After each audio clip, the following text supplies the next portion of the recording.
Hey guys, welcome back to my channel. My name is Gracie and today we're going to be talking about some real cases of accused witches as well as some of the more notorious people that were claimed to be witches.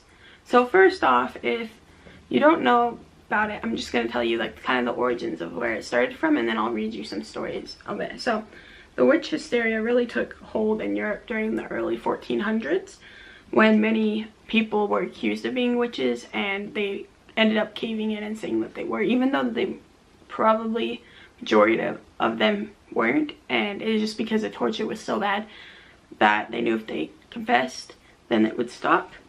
So basically, like between the years of like 1500 and 1600, it's estimated that up to like 80,000 people were either executed or like lit on fire at the stake, as the typical witch burning thing was during that time period in Europe, because there was a very big like hysteria and people were accusing people left and right. The thing that really jump started it though is these people, let me see what it's called because it's always a hard name to pronounce. Basically these people from Germany, who were two really respected citizens, in 1486 wrote a book known as The Hammer of Witches, and it was basically like a guidebook on how to spot witches, know when witchcraft is going on, and how to take care of that, and like the torture that would make them confess, and then how to go about executing them so that they obviously couldn't come back or something. And so for more than like 100 years, this book was the second most sold book. The book that sold first in Europe for that time period was the Bible. So that just gives you an idea of how like popular this book was. And it's very, very like a brutal book. And I'll insert a picture of it too so you guys can just see a copy of what it looked like.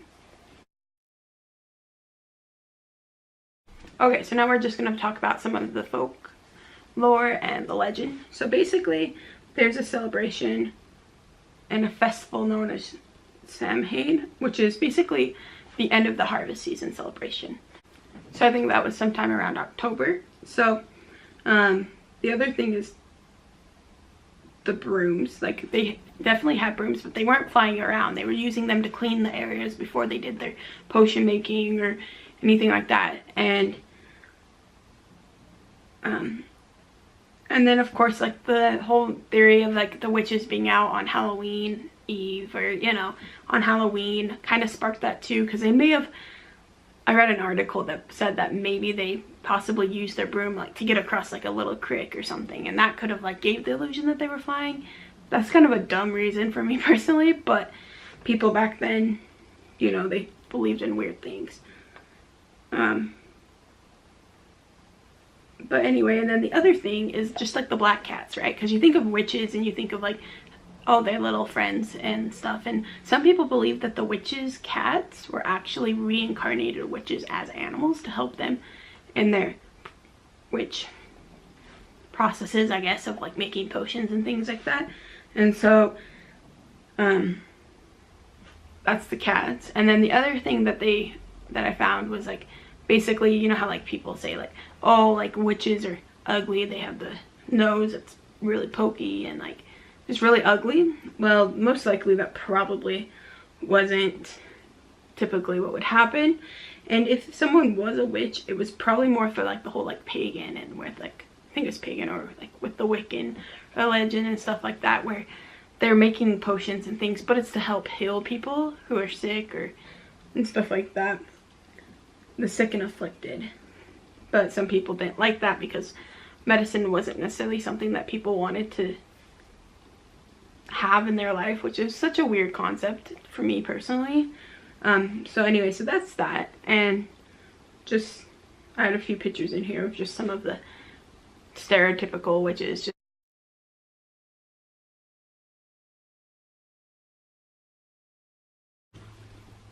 Okay, so now since we did that, we're gonna talk about some of the stories.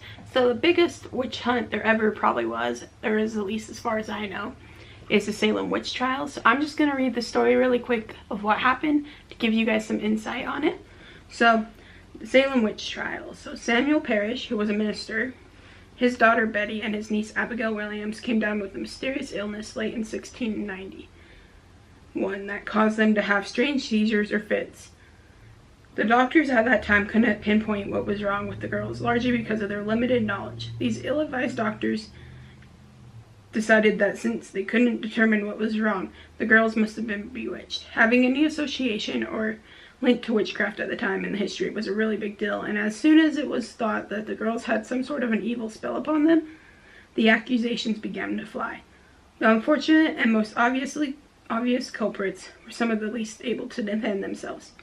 A woman named Tituba and a slave that had worked for the parish family, was the first person accused by the girls of casting a spell on them. A couple of local women who were also accused. One was a homeless woman named Sarah Good, and another was known to have not attended church in years, Sarah Osborne. So basically, in that, it was very like a religious town, so if you didn't go to church every Sunday, people suspected of things, that you were in cahoots with the devil or things like that. And so those obviously would be the first people that would get accused. And both of those women actually never like confessed to anything. They said they were innocent up until the day that they were actually executed. During the time of the accusations, many women were brought up on charges of witchcraft and were executed. And they usually were executed by burning alive while tied to a stake or by hanging. The events in Salem led to nearly 200 people being accused of being witches, both in Salem and some of the outlying areas. Many people were eventually hanged for the crime, while several others died while waiting for their trial. By late 1692, the trials were eventually called to an end, and any of the remaining of the accused were pardoned and released from prison, assuming they could pay for the food they had consumed while in prison, which I thought was kind of weird that they're gonna make them pay for their food that they were in prison for, or wrongly being in prison for. And like, what if they didn't pay for it? Did they just have to stay in prison longer and rack up more money? Because if they don't have money before, they're not going to have money now. So I thought that was kind of weird.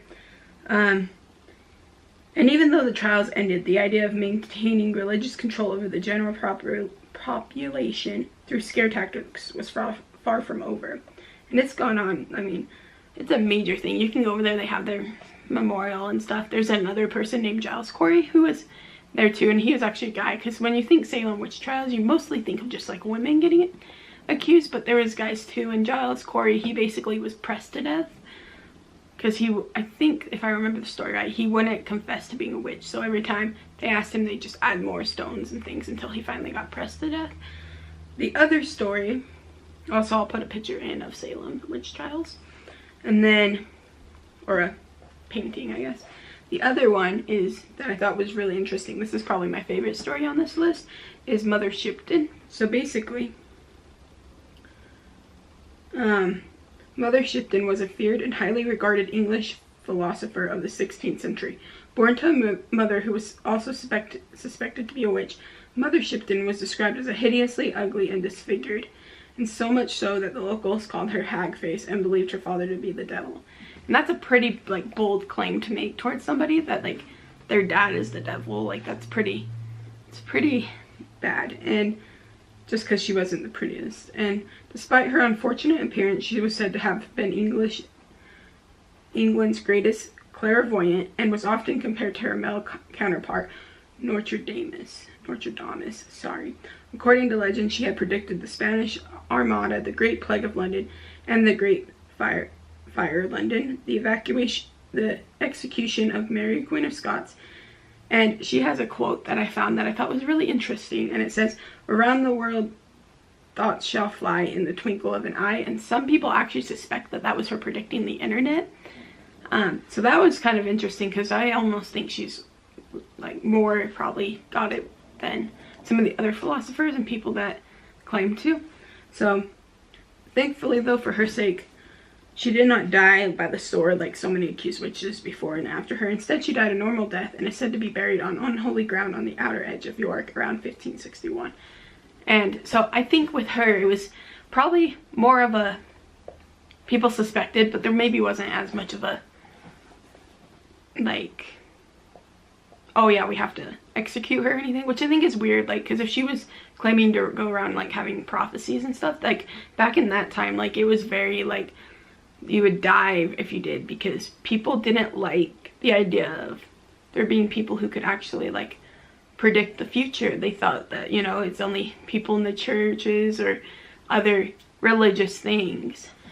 So the next one we'll talk about, also put a picture of her in there, or painting, is Agnes Sampson. So in early 1590, King James of Scots married Anne of Denmark, who along with her court had been fearful and bewildered by the subject of dark magic. The queen's fear got the better of her new king, and after the two experienced dangerously treacherous storms routes to sailing back to Scotland, James launched a campaign against witches. Why? Because he came to the conclusion that witches had cast a spell on Mother Nature and started the horrendous storm. So basically he was just like, hey, like, the waves were too big and the boat almost tipped over, it must be witches. And that is the kind of like hysteria and stuff that was going on during that time period. And so basically what happened is, of the 70 people accused of being witches in that time between 1590 and 1592, Agnes Sampson was one of them, and thanks to another accused witch. So the confessions were brought on by torture, and the questioning oftentimes came from the king himself. But legend has it that Agnes denied the charges against her, among them that she had attended a witches' coven on Halloween night to help create the infamous storm that plagued the king and queen. Unfortunately, however, the torture was too much for her to take, and it broke her spirit. Sleep deprived and exhausted by being bound in a witch's bridle, which, if you don't know what that is basically an instrument that inserted 4 prongs in the mouth and was attached to a wall. She confessed to being allies with Satan and conspiring to kill the king. And she ended up actually getting strangled to death, strangled and burned to death. So I think her story is kind of sad, because basically she just like had to give up, because she knew that the torture was just gonna continue and that she didn't want to deal with that. And so she ended up just saying, you know what, I am, and because she knew that would put her out of her misery. And that's like really sad. I also think it's really strange, because if she was at a witch's coven on Halloween's night, I don't know when the storm was with the boat, and I think that'd be a lot more interesting to find out if that was around October. Not that it would necessarily make a huge difference, but it would be interesting. But basically that was just some short stories on witches and just kind of like the origins of them, and I hope you guys enjoyed this video. I'm going to be posting a little bit of a different video, either before the one right before this or the one right after it, not sure yet. I also have an Instagram you can follow, which is Gracie's Life. It's all lowercase, so I'll add a link for that. And basically, like, let me know if you guys like these videos, if you want to see something different. Yeah, so my name's Gracie. I hope you enjoyed this video, and I'll see you in the next one.